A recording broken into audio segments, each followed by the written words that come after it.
Hey guys, good morning, welcome back to my channel. I hope आप सब अच्छे होंगे। जैसे कि आप देख रहे हो कि आज हम रेशियो करने वाले हैं, अनुपात। तो काफ़ी सारी क्लासेस की हो भी गई हैं, उन क्लासों को आप देख लेना सो दैट कि जब उन क्लासों को करोगे तो आपका बेस क्लियर हो जाएगा। ठीक है, और बेस क्लियर होना बहुत ज़रूरी है ताकि जो आपकी जो स्टार्टिंग की चीज़ें अगर वो क्लियर हो गई तो आपको इस तरह के क्वेश्चन बहुत ईजी लगने लगेंगे। तो आज इस क्लास को कर लेते हैं। उससे पहले अगर आपने हमारे चैनल को सब्सक्राइब नहीं किया है, प्लीज़ चैनल को सब्सक्राइब कीजिए और ज़्यादा से ज़्यादा सपोर्ट कीजिए। देखिए, क्वेश्चन है बहुत ही प्यारा। क्वेश्चन है, कह रहा है कि हीरे का मूल्य इसके वजन के वर्ग के अनुरूप प्रत्यक्ष परिवर्तित होता है। अच्छा, कोई हीरा है ना, उसको वर्ग के रूप में बेचा जाता है। ठीक है, एक हीरा 4 भागों में टूट गया और वो हीरा फिर टूट जाता है तो उसको टुकड़ों के हिसाब से बेचा जाएगा। और किस अनुपात में बेचा जाएगा? 1:2:3:4 के। यदि हीरे के कुल मूल्य में 70,000 का नुकसान हुआ हो तो हीरे का प्रारंभिक मूल्य क्या था, बताना है। ठीक है, the cost of diamond varies directly as the square of T. इसको फटाफट आप नोट डाउन कर लो। ठीक है, सो दैट कि थोड़ा स्पेस बन जाएगा और हम क्वेश्चन को आसानी से सॉल्व कर सकते हैं। देखिए, क्वेश्चन बहुत प्यारा है। क्वेश्चन को करेंगे कैसे?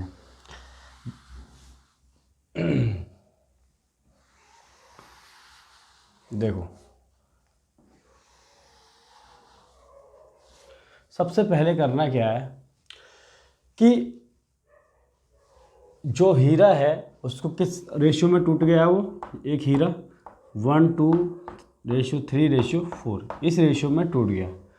कहने का मतलब क्या है, अगर जो हीरा है पहले अगर 1 और 2 3 और 3 6 और 4, अगर 10 उसका जो वजन है, अगर 10 था, उसका जो वेट है वो 10 था, तो उसको किस रूप में बेचा जाता है भाई? स्क्वायर के रूप में बेचा जाता है। यानी कि 10 है तो कह रहा है उसको वर्ग के रूप में। ठीक है, 10 का स्क्वायर, यानी कि वो सीधा सीधा 100 रुपये का बेचा जाता। लेकिन क्वेश्चन में कह रहा है कि अगर पहले 100 का बेचा जाता तो अब वो पार्टों में टूट गया है। जो हीरा है उसको पार्टों में जो है टूट गया है, तो पहले पार्ट को कितने में बेचेगा आप बताओ? 1 का स्क्वायर इसी रूप में तो करेगा, प्लस दूसरे पार्ट को 2 का स्क्वायर, प्लस 3 का स्क्वायर, प्लस 4 का स्क्वायर। इन सबको सॉल्व करते हैं तो 1 + 4 + 3 3 जा 9 और 4 4 जा 16। ठीक है, जब इन सबको हमने ऐड करेंगे तो कितना जाएगा? 30 आ जाएगा। कैसे? 9 और 1 10 और 16 और 4 20, तो ये हो जाएगा 30। जहाँ पहले उसके 100 रुपये मिलते थे, अब कितने मिल रहे हैं? उसके 30 रुपये मिल रहे हैं। तो सीधे सीधे यहाँ से आपको क्या देखने को मिल रहा है? यहाँ से आपको 70 रुपये का नुकसान देखने को मिल रहा है। क्या मिल रहा है?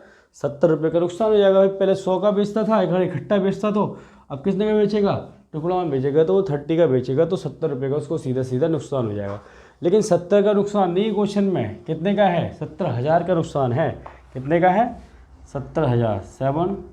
ठीक है, इसका कितना टाइम? इसका 1000। 17 कितना टाइम? 1000, तभी तो आएगा ये 17,000।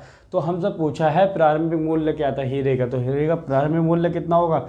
हीरे का प्रारंभिक मूल्य ये 100 है, 100 ना हो गया कितना हो जाएगा? 100 में कितने मल्टीप्लाई करोगे? 1000 से मल्टीप्लाई कर दोगे तो इसका मूल्य आ जाएगा। ठीक है, कितने जीरो आ जाएंगे? 5 जीरो। कितने? 5। यही हमारा आंसर है, यही पूछा था क्वेश्चन में। ठीक है, तो ये हमारा आंसर आ चुका है। तो बहुत ही प्यारे क्वेश्चन है। ठीक है, फटाफट इसको नोट डाउन करो। नेक्स्ट क्वेश्चन की ओर चलते हैं, क्वेश्चन नंबर 2। आइए क्वेश्चन नंबर 2 कर लेते हैं। देखिए, क्वेश्चन नंबर 2 में कह रहा है कि एक हीरे को 3 भागों में 2:3:5 के अनुपात में तोड़ा जाता है। यदि हीरे की कीमत उसके वजन के वर्ग के समानुपाती हो, हीरे के मूल्य में कितनी कमी आएगी यदि हीरे का प्रारंभिक कीमत 2 लाख रुपये हो? ठीक है, कितनी हो? 2 लाख रुपये। A diamond was broken into 3 parts in the ratio of 2:3:5. If the value of the diamond is a proportion to the square of its weight, what is the decrease in the value of considering that the actual value of the diamond was 2 lakh? ठीक है, तो question कर लेते हैं। बहुत ही प्यारा question है, थोड़ा सा इरेज कर लेते हैं, स्पेस बना लेते हैं। देखो क्वेश्चन होगा कैसे। इस बार क्या दिया हुआ है कि एक डायमंड है और डायमंड को 3 भागों में तोड़ा गया, 2:3:5। अच्छा, इन पार्टों में तोड़ा गया है तो पहले देख लेते हैं उसका कितना वेट था। तो 5 3 8 10, अगर उसका वेट 10 था, अगर डायमंड का टोटल वेट अगर 10 था और उसको स्क्वायर के रूप में बेचा जाता था, यानी कि 10 का स्क्वायर 100, यानी कि उसको 100 का बेचा गया, ठीक है। फिर बाद में उसको 3 पार्टों में जब तोड़ा गया होगा, तो जब बेचा गया होगा तो कैसे बेचेगा, पहले 2 वाले को बेचेगा, यानी कि 2 का स्क्वायर के रूप में बेच रहा है ना, फिर 3 का स्क्वायर, फिर 5 का स्क्वायर, 5 का स्क्वायर, ठीक है। यानी कि ये आ जाएगा आपका सीधा सीधा 4 + 9 + 25 25, ठीक है। तो इसको जब ऐड करोगे तो कितना हो जाएगा, ये आपका हो जाएगा 38। कितना हो जाएगा, इन सबको ऐड करोगे तो ये आ जाएगा 38।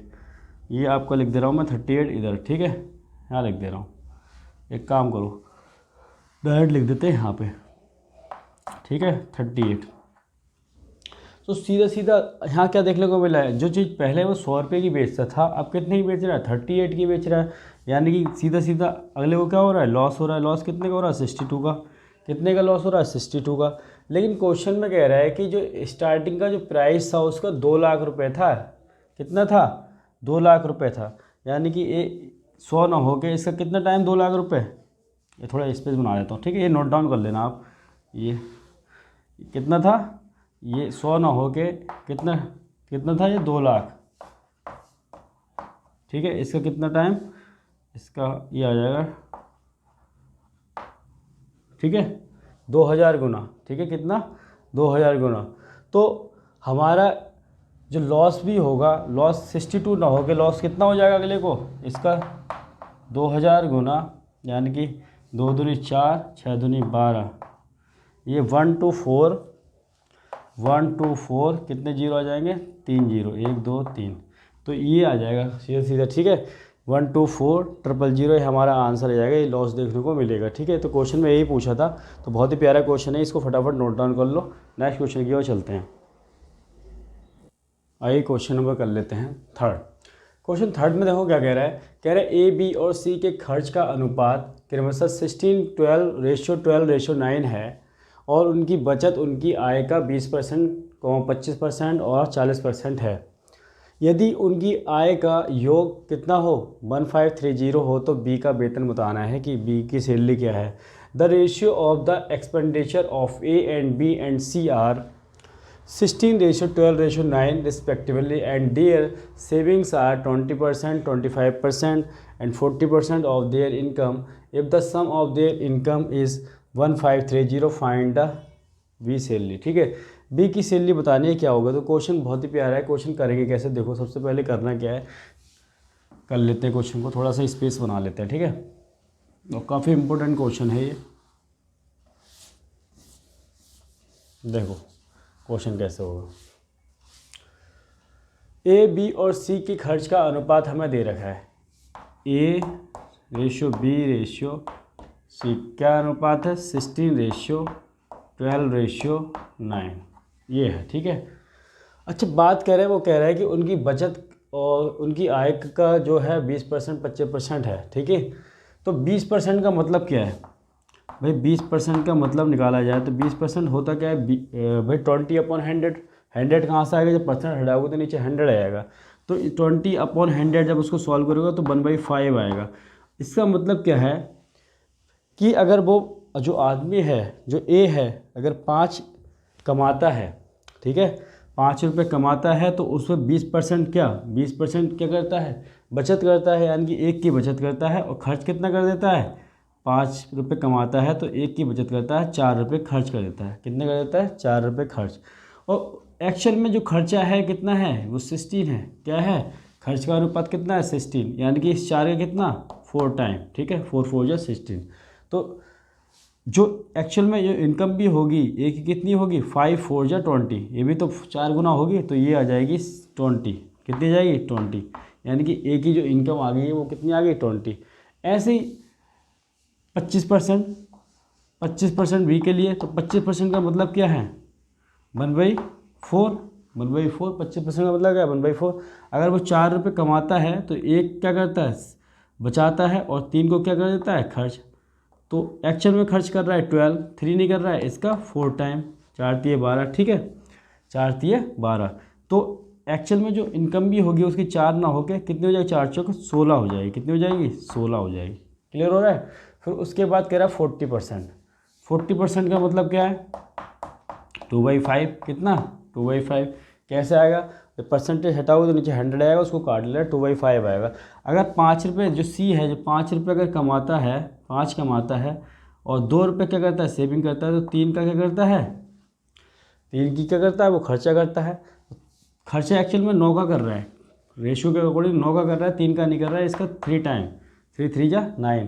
तो एक्चुअल में वो जो कमाता है 5 3 जा 15, ये भी कितना हो जाएगा, 15 हो जाएगा। ठीक है, तो हमारे पास ये रेशियो आ गया है ए बी सी का, ए बी और सी का, जो वो कमाते हैं। ठीक है, ए बी सी का रेशियो आ गया। इन सबको ऐड करेंगे तो 20 20 40 और 10 50 और 1 51, टोटल कितना आ रहा है, टोटल कितना कमाते हैं वो तीनों, 51 कमाते हैं। लेकिन क्वेश्चन में कह रहा है 51 नहीं कमाते, 1530 कमाते हैं, 1530 कमाते हैं। इसका कितना टाइम, इसका 30 टाइम, इसका कितना टाइम, 30 टाइम। तो हमसे पूछा क्या है, हमसे पूछा बी का वेतन।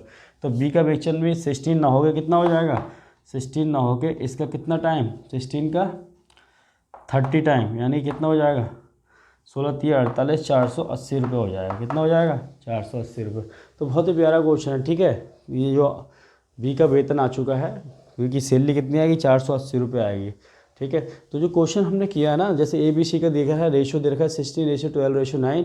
ठीक है, ये रेशियो दे रखा है और ये खर्च का रेशियो है, और जबकि ये जो दिया हुआ है इसमें बचत दी हुई है। ठीक है, यानी कि वो 5 कमाता है, 4 कमाता है, इधर सी के लिए 5 कमाता है। तो 5 में जो ऊपर जो आई है, जो वैल्यू ना, ये जो 40% है, जो 2 की वैल्यू है, 25% क्या की वैल्यू क्या है, 1, और 20% की वैल्यू 1, ये जो है उसकी बचत है। ठीक है, और इसमें से माइनस कर दोगे तो क्या आ जाएगा, उसका खर्चा आ जाएगा। ठीक है, और खर्चा ऑलरेडी दे रखा है, तो मल्टीप्लाई, जैसे 4 आया था खर्चा, तो 4 की 4 मल्टीप्लाई 16, जैसे 3 आया था, 3 की 4 मल्टीप्लाई 12, और 3 की 3 मल्टीप्लाई 9। ठीक है, और हमने इनकम निकालनी थी, तो इनकम इसमें मल्टीप्लाई, इसी 4 की इसमें, इस 4 की इसमें 4 में, और इस 3 की इस 5 में करोगे तो 15। तो टोटल हमारे पास जो इनकम आ जाएगी, और टोटल इनकम दे रखी है, और उससे निकाल देंगे हम फटाफट। 16 की 30 मल्टीप्लाई करोगे 480, आ गया हमारा आंसर। नेक्स्ट क्वेश्चन कर लेते हैं, क्वेश्चन नंबर नेक्स्ट। आइए क्वेश्चन नंबर 4 कर लेते हैं, और बहुत ही प्यारा क्वेश्चन है। क्वेश्चन 4 में कह रहा है कि ratio of land and water on earth इस कितना दे रखा है, 1:2। In northern hemisphere the ratio is 2:3। What is the ratio in southern hemisphere. पृथ्वी पर भूमि और जल का अनुपात क्रमशः 1:2 है। उत्तरी गोलार्ध में ये अनुपात कितना, 2:3 है। तो दक्षिणी गोलार्ध में ये अनुपात कितना होगा, ये बताना है। तो सबसे पहले देखो, हमें क्वेश्चन में जो दिया है वो लिख लेते हैं। लैंड और वाटर की बात कर रहा है। ठीक है, लैंड और वाटर का रेशियो कितना दे रखा है, 1:2 रेशियो। ठीक है, तो टोटल कितना है, 3 है। ये जो 3 है ना, एक तो हेमिस्फीयर नॉर्थन वाला और एक साउथर्न वाला, टोटल 3 है, और इन दोनों में बांटना है, नॉर्थन और साउथर्न में, तो कितना 1.5 जाएगा। तो जब 1.5 की बात आती है, पॉइंटों में जो खेल हो जाएगा, बड़ा हो जाएगा थोड़ा। ठीक है, तो एक काम करते हैं, 0 यहाँ बढ़ा लेते हैं, 0 यहाँ बढ़ा लेते हैं, टोटल आ जाएगा 30। अब नॉर्थन और साउथर्न में कितना कितना बढ़ जाएगा, 15 15 बढ़ जाएगा। तो ठीक है, नॉर्थन हेमिस्फीयर की बात करें, नॉर्थन हेमिस्फीयर। ठीक है, और रेशियो साउथ हेमिस्फीयर। तो नॉर्थन और हेमिस्फीयर का जो रेशियो दे रखा है आपको, 2:3 दे रखा है, 2:3 दे रखा है। कितना दे रखा है, 2:3। और जैसा मैंने कहा कि ये 30 है, किस किस में बढ़ जाएगा, नॉर्थन हेमिस्फीयर, ये 15 हो जाएगा और ये 15 हो जाएगा। कितना हो जाएगा, इसको लिख लेते हैं 15, और ये भी कितना हो जाएगा, 15 हो जाएगा। तो एक बार बताओ, इसका जो रेशियो दे रखा है 2:3, नॉर्थन वाले का, नॉर्थन हेमिस्फीयर का 2:3, यानी कि टोटल अगर कितना होता, 5 होता, और टोटल कितना है, 15 है। तो ये 5 कितना हो गया, ये कितना आ जाएगा, 5 3 जा 15। ठीक है, तो यानी कि जो नॉर्थन में हेमिस्फीयर में कितना आ जाएगा, 3 जो रेशियो आ जाएगा, यहाँ लिख देता हूँ, नॉर्थन हेमिस्फीयर का जो रेशियो आ जाएगा लैंड और वाटर का, कितना आ जाएगा भाई, 3 2 जा 6 लैंड हो जाएगी, और वाटर कितना हो जाएगा, 3 3 जा 9 वाटर हो जाएगा। तो ये आ जाएगा। ठीक है, और वहीं बात करें हम साउथर्न हेमिस्फीयर की बात करें, तो साउथर्न में कितना आ जाएगा। जब एक बार बताओ, नॉर्थर्न में अगर जो आपकी लैंड है 6 है, टोटल लैंड कितनी है 10, तो 4 हो जाएगी ये। ठीक है, लैंड साउथर्न में, और वाटर कितना हो जाएगा, वाटर 20 है टोटल, और साउथर्न में कितना है 9, तो टोटल यहाँ कितना बचेगा, 11 बचेगा भाई, 20 - 9। तो बस यही पूछा था, ये हमारा वाटर हो जाएगा। ठीक है, साउथर्न का पूछा था। ठीक है, दक्षिणी गोलार्ध का अनुपात क्या होगा, लैंड और वाटर का 4:11, कितना होगा, 4:11। यही हमारा आंसर होगा। ठीक है, बहुत प्यारा क्वेश्चन है, इसको नोट डाउन करो। नेक्स्ट क्वेश्चन की ओर चलते हैं।